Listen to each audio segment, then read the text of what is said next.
Burning oil, scalding water, searing grease, flames, blades.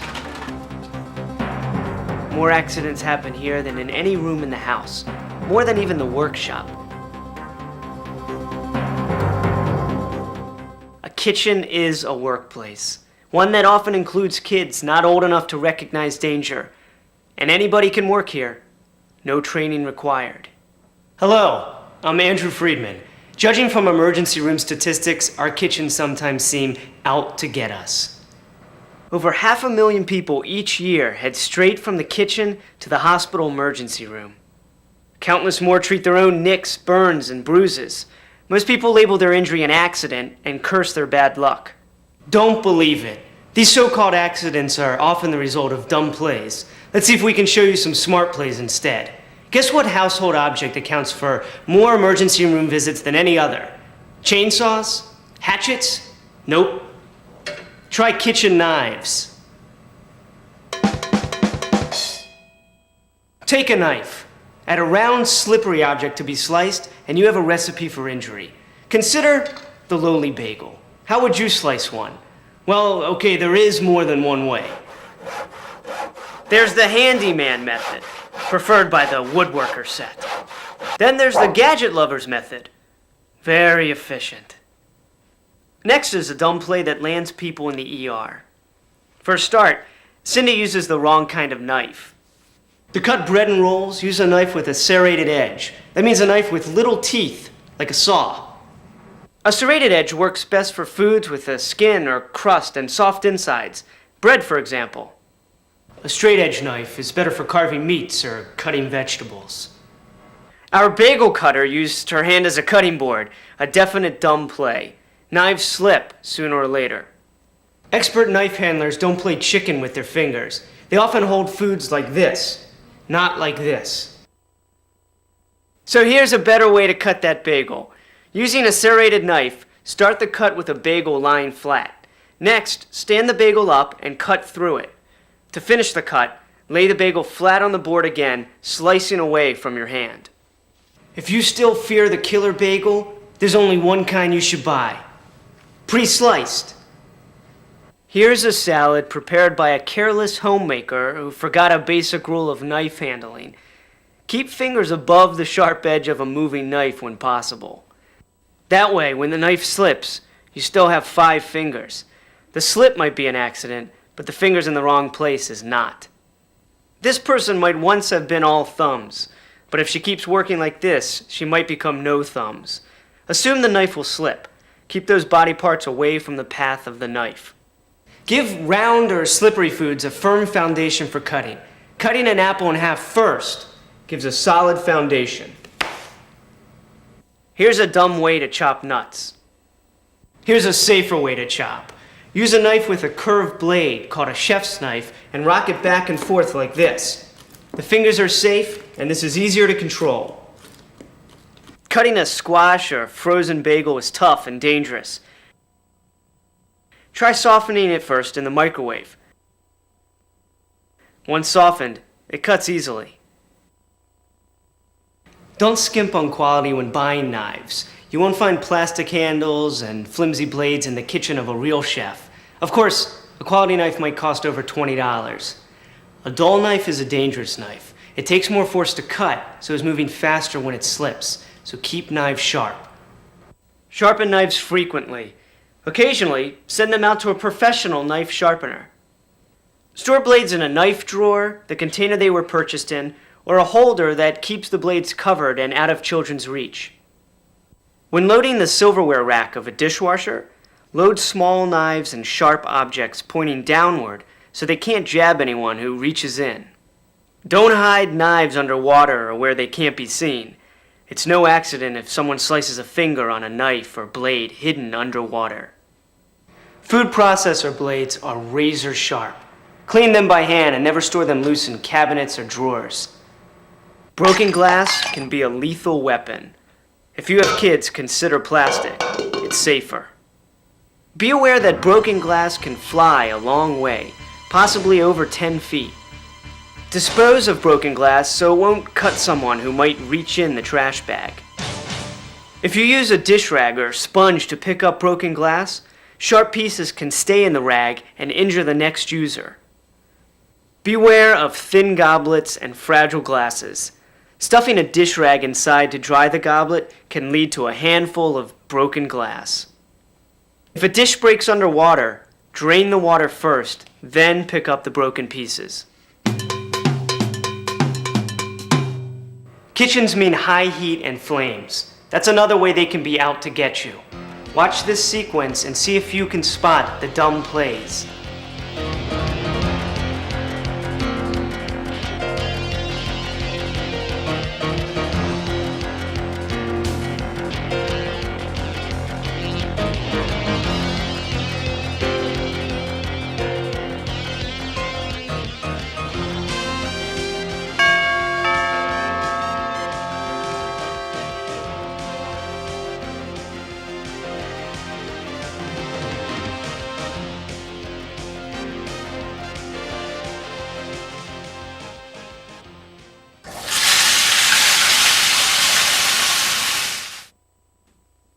Cindy's loose sleeves can easily catch handles or even catch on fire and cause so-called accidents.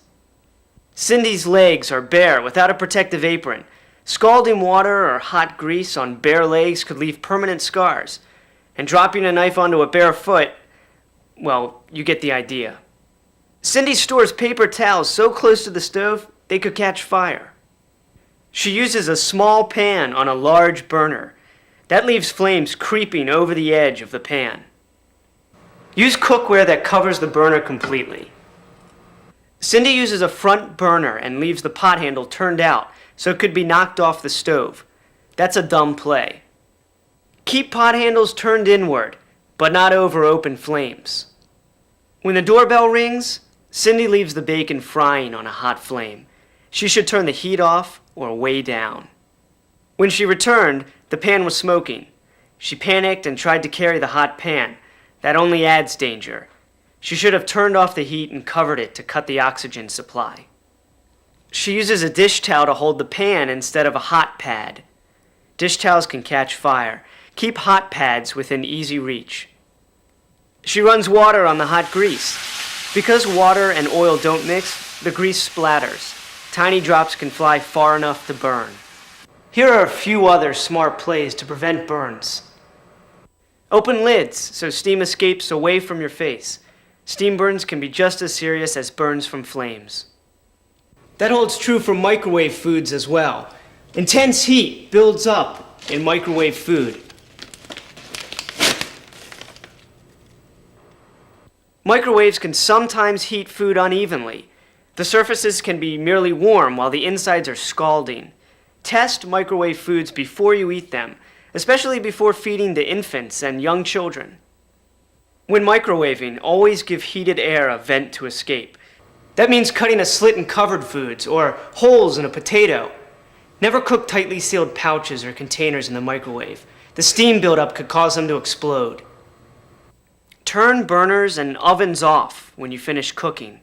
It sounds so easy, yet any firefighter can tell tragic stories of people who forgot. Don't set your water heater so high that water can scald. Water heated beyond 130 degrees Fahrenheit is dangerous. Very young children can turn on hot water. Watch for the flammable symbol on household products. Store any that are flammable well away from the stove. A fire extinguisher is as important as the kitchen sink. Buy an ABC or an all-purpose extinguisher. You want one that works on grease fires as well as other kinds. Be sure the whole family knows how to use the extinguisher. Check the gauge on it at least twice yearly, perhaps on the days you change your clocks for daylight savings time, to be sure it still works. Grease can build up inside ovens and ventilating hoods. Keep them clean so the grease can't catch fire. Clean spills as soon as a stove cools down. If you have a flare-up inside an oven during broiling, turn off the oven and keep the door shut. Don't use ovens to store anything, even temporarily. If you forget, you could start a fire. Modern gas stoves and ovens are safe, but must be treated with care. Natural gas is odorless, so suppliers add a distinctive smell as a danger signal. If you smell gas, turn off the oven and any stove burners, extinguish any flames in the area, and open windows and doors to ventilate. If the smell is very strong, don't operate any electrical switches. Even a small spark could cause an explosion. Call your gas supplier immediately, preferably from a neighbor's home. After cuts and burns, shocks are the third kitchen danger. Can you spot the electrical hazard here?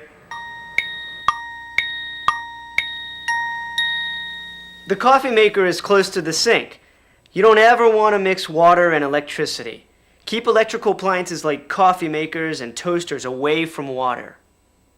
Newer houses have ground fault intercept circuits that cut electricity in a millisecond in case of a shock. An electrician can install this safety feature on older homes. Unplug small appliances during electrical storms. When using equipment with a detachable cord, plug the cord into the appliance first, the wall last.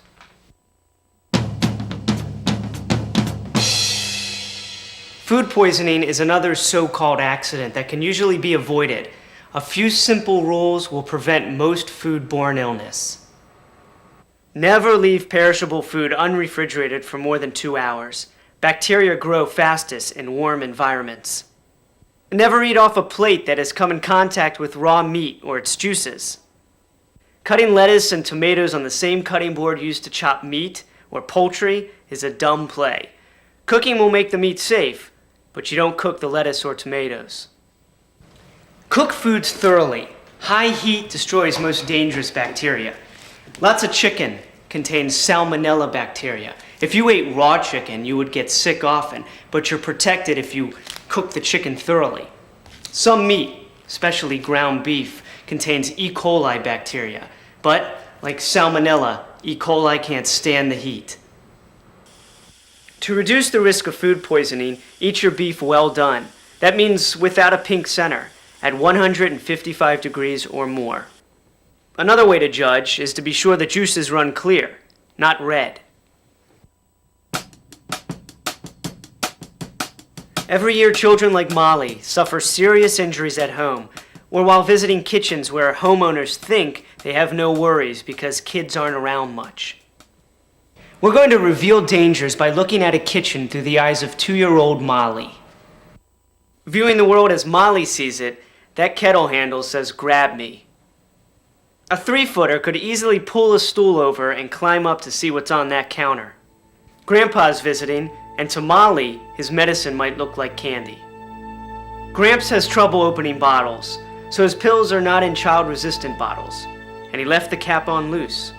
Keep medicine stored out of sight and out of reach. Heavy objects and hot liquids could easily come crashing down. Keep hot liquids and sharp objects away from the edges of tables. That dangling appliance cord on the toaster is another problem. It could catch in a cabinet door or be pulled down. Never use extension cords on kitchen appliances. Keep appliances as far as possible from the edge of the counter. Use safety caps, plastic inserts on all unused electrical outlets. They keep toddlers safe from shocks. These refrigerator magnets might look like candy to a toddler, so keep them out of reach. Flat surface electric ranges look great and are easy to clean, but you can't always tell what's hot and what's not. Kids recognize a flame as hot, but an electric cooking coil is not quite as clear a danger. Teach your child the meaning of hot and that the stove, whether on or off, is a no. Do you ever go near it, Molly? No, you stay away, okay? Because remember our word, hot. Never put anything by the stove that would attract kids. A child can climb on the stove when you're not around. Teach your kids that kitchens are for cooking, not playing. Establish a safe area near the kitchen where a child can play away from risk, but under supervision. Consider a no zone directly in front of the stove. Teach your child to avoid this area. Never leave a small child alone in the kitchen. The stove is very hot. Okay, so stay away from the tape. Do you understand? Okay, you understand that you need to stay away? Move all breakable equipment to high shelves along with anything that has sharp edges. Knives, graters, food processor blades, vegetable peelers, for example. Serrated edges on boxes of aluminum foil or plastic wrap can cause nasty cuts. Baggies, sandwich bags, or plastic food wrap can suffocate infants. It only takes a small piece to completely block the airways of a young child. Store them out of reach.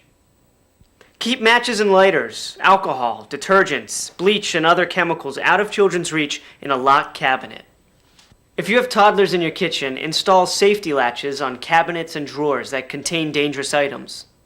Keep garbage containers away from children, fitted with a baby-proof lid. Make sure children know what they can't do when home alone. A 5-year-old might know how to use the toaster, but not what to do when the bread sticks and starts to burn. Train children in basic microwave safety. Teach them that microwaves are dangerous and can burn. Many burn cases prove young children cannot see the danger in an oven that looks so much like a small TV. Yes, the kitchen is a family gathering place and a room for creative cooking, but it's also a workplace. You've seen signs at factories and construction sites announcing how many days it has been accident-free. Perhaps every kitchen should have one as well. If you follow the ideas we presented here, you can come very close to stamping out accidents completely.